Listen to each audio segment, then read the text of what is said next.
There are two very different views of Prism. This slide from the presentation leaked by The Guardian's whistleblower claims that it draws data direct from the servers of companies like Google, Facebook and Microsoft. But those companies have issued firm denials that the security services are allowed anywhere near their computers. Here's Facebook's Mark Zuckerberg describing what he calls outrageous claims. Facebook, he said, is not and has never been part of any program to give the US or any other government direct access to our servers. Now, many cybersecurity experts think that an open door is unlikely, but they can see what America wanted from Prism.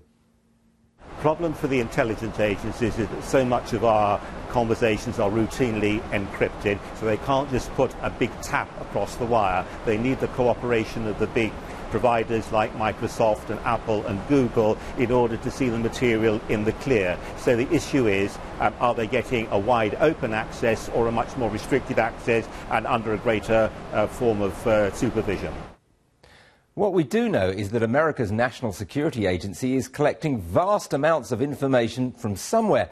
It's building a huge new data centre on this site in Utah to process it. But the reassurance is that it's only aimed at foreign targets located outside the United States.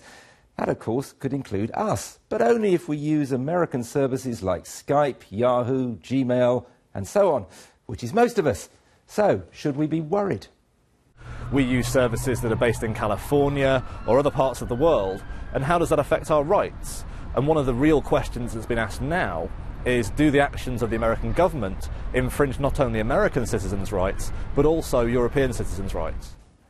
Now, Google points out that for its part, it publishes exactly how many requests it gets for data from governments around the world. But what's not included in these figures is the number of requests under America's Foreign Intelligence Surveillance Act.